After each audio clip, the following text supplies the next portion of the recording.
Well, hello everybody. My name is Rose Ross and I'm the co-founder of Tech Britannia, and I'm delighted to be recording this We Are Tech Britannia podcast with Sarah Bolt from Forth. Hello Sarah, how are you? Hi Rose, I'm good, thank you. Very good.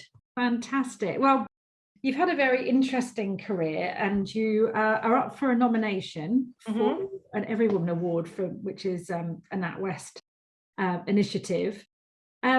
Well, let's find out a little bit more about you and about Forth. So do you want to give a little bit of a potted history of your career and your journey so far, and then we can talk a little bit about Forth then? Yeah, absolutely. Put it in context, Forth is a digital health tech company. I'm not a medically trained person. My background is largely in marketing, and so I've spent longer than I want to imagine in marketing, over 30 years. But when I hit 40, I was working as a new product development manager for Dyson. I had 2 young boys. I was commuting 3 hours every day. And I just thought, do you know what? Life is not enjoyable. It's just not working for me. And I think kind of hitting 40 is just one of those ages where, for me, I kind of looked at my life and thought, well, you know, what is going to be my legacy in life? What imprint am I going to leave behind? And I just decided vacuum cleaners really didn't do it for me. So I resigned from my role, and I basically made a decision that I wanted to work within a business that had more social purpose and made more of an impact on society. And I'd reached the conclusion that healthcare was the area that I wanted to work within. So I actually took myself back to university. I did a master's in what's called social marketing. It's nothing to do with social media. It's about social impact and marketing for public good. So I did a master's degree in that. At the same time, I started working for the NHS on behaviour change campaigns. I then went on to become a strategy planner and work for private healthcare companies. And it was while doing that work in around 2013, 2014, that I really started to notice the beginning of this trend towards digital health. And as our smartphones became smarter and more sophisticated, there was an opportunity for them to get more involved in our own personalized healthcare and give people more data on their own bodies. And I just found it really fascinating. And, when Fitbit was first launched in the UK, I ran out and I bought it and I loved it. I loved the way that what it had done was taken an old concept. I mean, pedometers had been around for a very long time, since the 1980s, but they totally reinvented it for today's digital consumer. And it was that idea which just sparked an idea in my mind about, well, that is amazing, but how can we give people more relevant information? I get more in-depth information about their health, about what's their body, the part that they can't see. And that was the light bulb moment for me for starting Forth. Brilliant. So could you tell us a little bit more about Forth as an app, because it has a particular application that I understand, which looks at the menopause within women, and obviously that's women are constantly aware of changes in their body, whether that's through puberty, having kids, getting older, the menopause, the perimenopause, and all of these other amazing. We are very hormonal creatures, as are men, but perhaps in different ways. So what inspired this to look at? Because menopause has become a much more talked about topic. I mean, it was a bit taboo. It was seen as quite a negative, women effectively coming to the end of their shelf life, which, is quite brutal. Well, that's one way of viewing it, I guess. In one sense, yes, purely in one sense. But it isn't something that I don't think that most women, they'll talk amongst themselves, but it's not really something that you want to necessarily talk about with, sort of generally speaking, but it's important, isn't it? It's important. I think the world, the world is changing, and the things about menstrual cycles, hormone health, menopause, perimenopause. It's all being talked about much more in the open now, and I think it's not before time actually that's happening. But with Forth, initially with Forth, we have a wider kind of well-being mission as well. So for us at Forth, what we set about doing is we wanted to turn people into citizen scientists by giving them information about what was happening in their own bodies, and then educating them so they could take responsibility for their health, and then they could improve. So we're not diagnostic. So we're very much in the well-being market. So that's what we do. And so what we do was that we thought, well, actually what we can do here is combine technology with science. So we are that kind of mesh, I guess, that knits the both together. So we, as a service, we collect small biological samples at home from people, and then we take that data and we turn that data into intuitive graphics and further bioinformatics.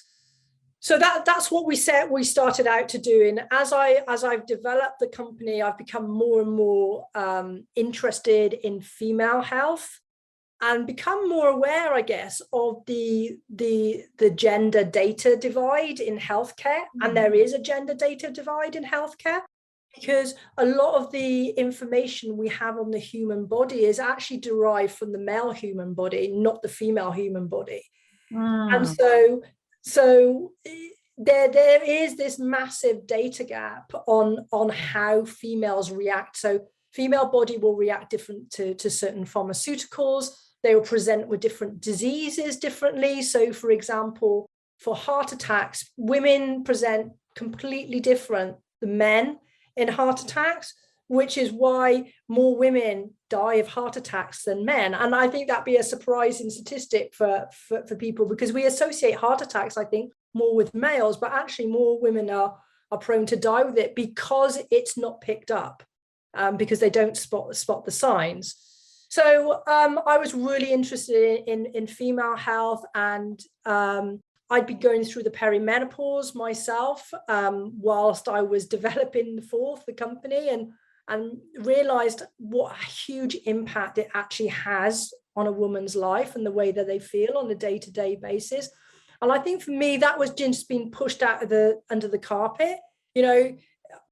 For me, my mother never talked to me about it. I didn't even think about the menopause at all, and assumed, well, that would be sometime in my 50s that would happen, and didn't really realize actually the impact of that can happen early from your early 40s. It starts to impact on your health and how you feel.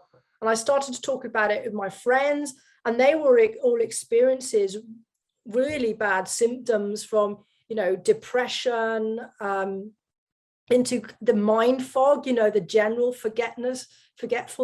And, no one had really warned us that this was going to happen to such an extent, and it would be such a big impact on our lives.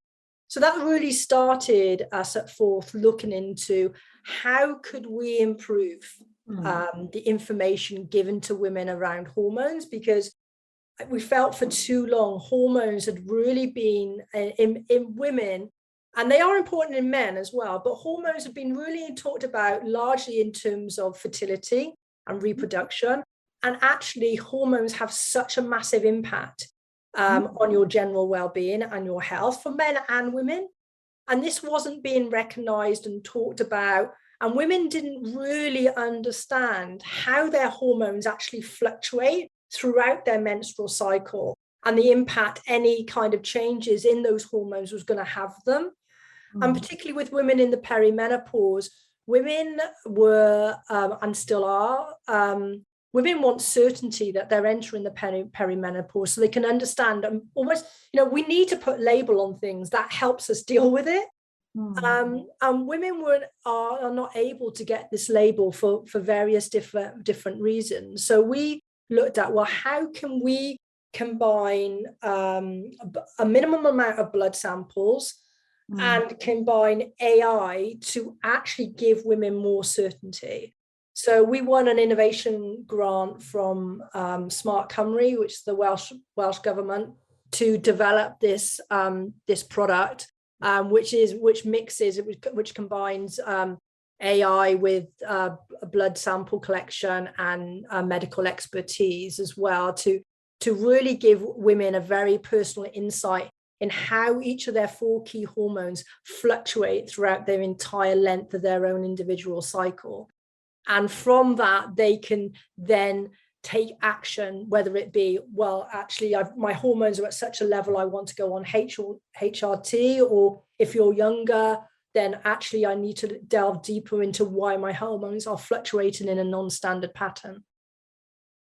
Fascinating, isn't it? Really quite so complex. But when you were talking about, I hadn't really thought about this data divide, and I'm sure it's true for other types of, I wouldn't say minorities, because women are actually in the majority, but different people, and it's it is horses for courses with medicine. And I was a huge fan of House, and I always used to love the fact that most of the problems were the fact that there were 2 conditions layered on top of one another, or one was presenting like another. So it's a little bit like a bit of a puzzle, really, for most women, because you've talked about the 4 hormones, and I mean, testosterone is one of them as well, I presume, that you're looking at.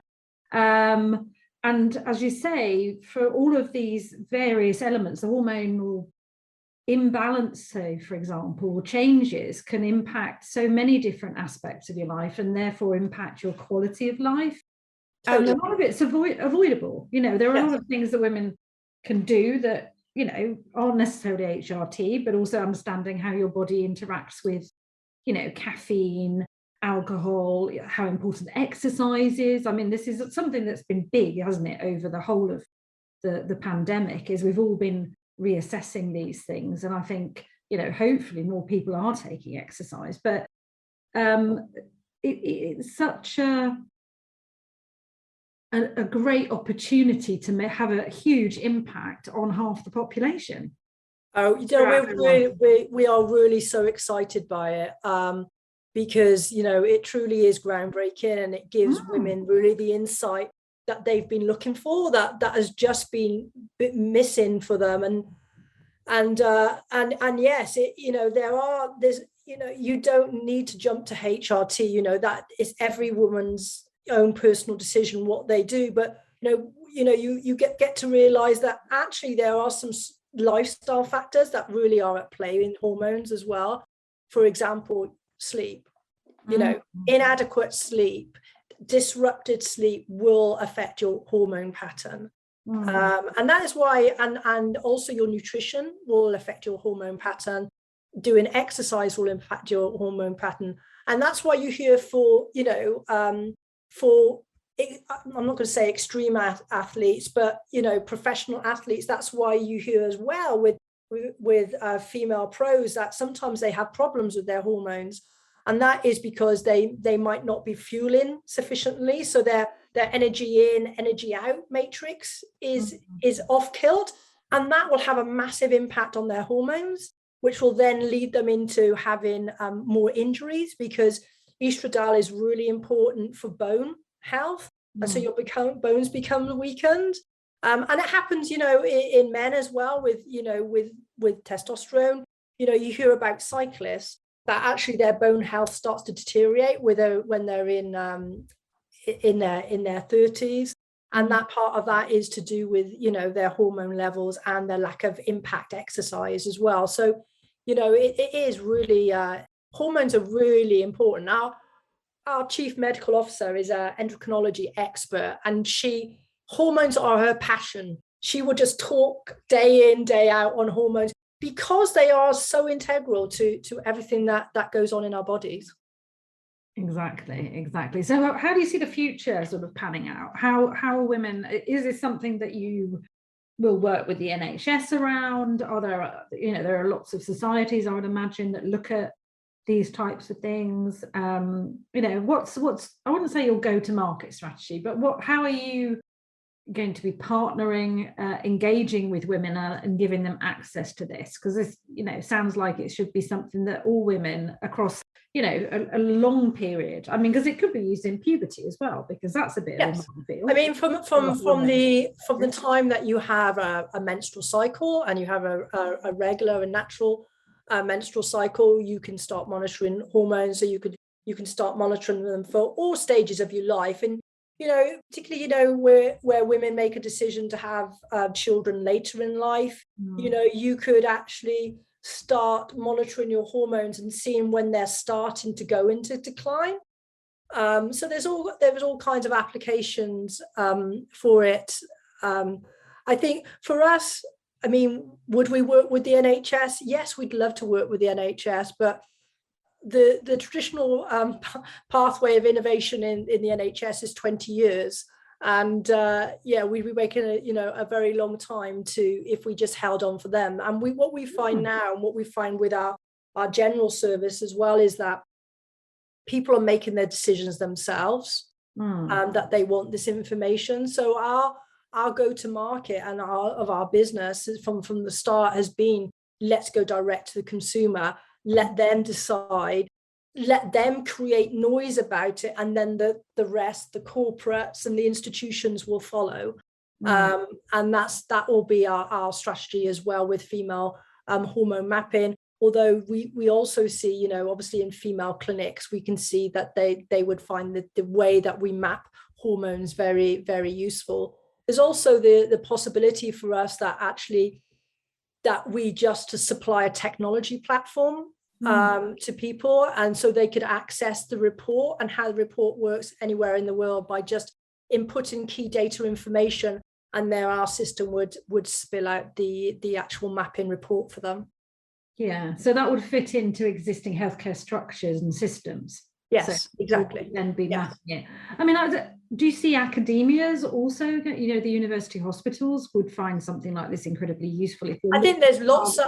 I think what we're finding already with the results is, there's lots about kind of hormones that we don't understand, and doing this work is actually pulling up some interrelational patterns that we're not aware of. So it's going to be really interesting, kind of more clinical studies that we could do with it, and how we can present data going forward, and what we really learn from it. So I think there is the opportunity to work with academia with it. There's also the opportunity to work with the professional sports industries in it.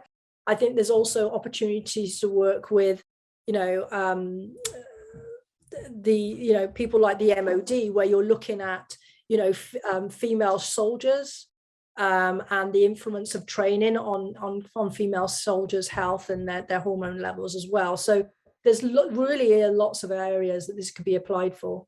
Yeah, well, interestingly enough, I was listening to the head of Strategic Command's J-Hub, which is their innovation hub. And I can't remember the gentleman's surname, but his name is Peter. So I will connect you if I can, because I was thinking about that and I thought, is that too spurious? But they said that they are working with a lot of organizations that, they wouldn't normally be able to, as in smaller organizations. And yeah, I think that'd be fascinating, but I also think it'd be fascinating to be looking at the impact on both male and female soldiers. Well, yes, I mean, and that, we have plans afoot as well. Plans afoot, that sounds plans of marching, perhaps. To look at hormones within men as well. But for us, and as a female founder, that's the thing about being a female founder, or being a founder in any business, is you can get to spend times on your passions as well, and kind of direct the business towards some things like that, obviously, if it makes commercial sense. So for us, and certainly next year, our focus is very much on female health and female hormone mapping. And I think it's come at the right time as well, because femtech is really advancing at the moment. There's a lot of noise around femtech. It's not getting all the investment it needs, but there is a lot more investment going to female-led femtech solutions out there now than there was, a year ago. So that's interesting you're saying. It's not getting the kind of investment that it needs. And I'm sure that, obviously I'm not sure what your investment model is. Perhaps you can, dive into that at some stage. But why do you think femtech is not getting that interest? Well, I think it's female-led businesses don't get as much, investment. I think the UK government did a study a couple of years ago, which is kind of frightening when you hear these stats. So for every pound that is invested in a startup, 1 pence of it goes to a female founder led business. 10 pence goes to a mixed gender led business. Oh, I see, male and female. Got you, yep. And 89 pence goes to male founded businesses. So you can see that there is a big difference in the amount of investment going into female-led businesses, and femtech businesses are largely led by females because they understand the problem much better than that they're trying to solve. But I think that the situation is changing. I've led 3 investment raises for the business. We just closed out one just last week. So the situation is, thank you. The situation is changing, and I think VCs they have spotted that actually there is this growing opportunity for them in femtech and in the hormonal health market. So they are looking at this, and they're starting specific funds, and there's funds being led by female investors as well. So I think the times are changing. We've still got a long way to go, but times are changing. Well, hopefully you'll be a big part of that, with the kind of stuff that you're doing, empowering women. I hope so. To live, I hate to coin this phrase, to live their best life, but without the impact of some of the things that hormonal imbalances or hormonal issues can cause. Yeah. And I think, that phrase is actually really important because, our actually strap line of our business is your personal best. And it is tying into people's motivation, I guess, to want to live their best life, to want to feel at their best, and their increased engagement of, okay, what can I do to help improve that, to help improve my life and my health so I can feel at my best. Well, I mean, a lot of people do invest on trying to do the king canute with age, don't they, with stuff on the outside, but this is something that actually could not only have a positive impact on how you look, because obviously if you're happier and healthier, you're always going to look better, right? And also, your weight is probably going to be more reflective of where you'd want to be rather than perhaps not. But I think the way that you feel inside is also really important. Let's face it, people haven't seen us apart from on a Zoom call, for the last 2 years, Yeah. I mean, in reality, that internal relationship with how you feel is incredibly important. And I think another thing that you mentioned, it was actually when you were talking about your own experiences of having kids, and then obviously realizing that you were perimenopausal, because women are not deciding to delay, but are delaying when they have kids. You are starting to butt up against perimenopausal potentially when you've got very young children, which, let's face it, they're not a great combination. No sleep, lots of stress, probably juggling quite a high profile, or at least a very intense job to keep the money coming in while I think women in their 40s, they have a lot of things coming at them all at once. So you're right, they are having children later, so they still might have young children or teenage children, not sure which is worse. But right now I'd say 17-year-olds that are about to become 18 are absolutely the worst. And also they're thinking about their career. They're starting to look at their career, about changes that they may want to make in that. They might also have their parents are getting older, and there might be some care issues around that to be dealing with. And you're often in long-term relationships, which comes with another challenge as well. And on top of all that, you become perimenopausal. It's I think it's a hard time for women, I think, in their 40s. Well, I'd say in the 50s, because I'm 54 and I've got all of those going on. And continues, yes. Yeah, And it doesn't continues. stop. I hate to tell you this, it doesn't stop. It's relentless. It never, just goes on and on and on. Fantastic. So is there anything else you'd like to share with people? Because you've had a lot of experience, you've done the whole shift, pivoted around in your own career. What's next for Sarah? What would you like to achieve? If we have this conversation again in 5 years' time, what would you like to have been the highlights of that time? I think I guess the purpose for me has always been to make an impact. So if I can deliver on a business that makes a difference to people's lives, then that's kind of job done, really, for me. And I really hope that the innovations that we're making in healthcare, female hormone mapping being an example of that, can really help give people that extra insight that they need throughout their health. And, in 5 years' time, I'd like to see kind of what we developed in female hormone mapping being a blueprint for how you actually measure hormones in women, right across the world. I mean, if we can do that within 5 years, and I think, tick, I've done a really good job. Brilliant. Well, I'm absolutely convinced you'll be having that type of conversation, perhaps not the whole world, but I think there should be hopefully a good proportion of it thinking about things from a fourth perspective. Yeah, absolutely. I mean, there's always, I mean, when you've got a business, there's always lots to do, because you don't stand still. And that's, I think, one of the things that you have to do as a business. I always say you stand still at your peril. You've got to always be looking, because, life is always fluid, and it's constantly moving. So you have to move with it. And, hopefully what we do as well is come up with some innovations to lead it as well. Fantastic. Well, I wish you the very best of luck. Thank you so much for joining us. Yes, that was Sarah Bolt from Forth, who's the CEO and founder, and I'm sure she'll be telling us more about the new raise and what comes of that in the future, and wishing you the very best of luck with the award on the 7th of December. Thank you. Yeah, thanks for that. For you. Fantastic. Well, I'm Rose Ross, and I'm the co-founder of Tech Britannia. And if you'd like to find out more about what we're up to, please visit the website at www.techbritannia.co.uk, or visit us via social on Twitter at Tech Britannia, and find us on LinkedIn. Thank you very much.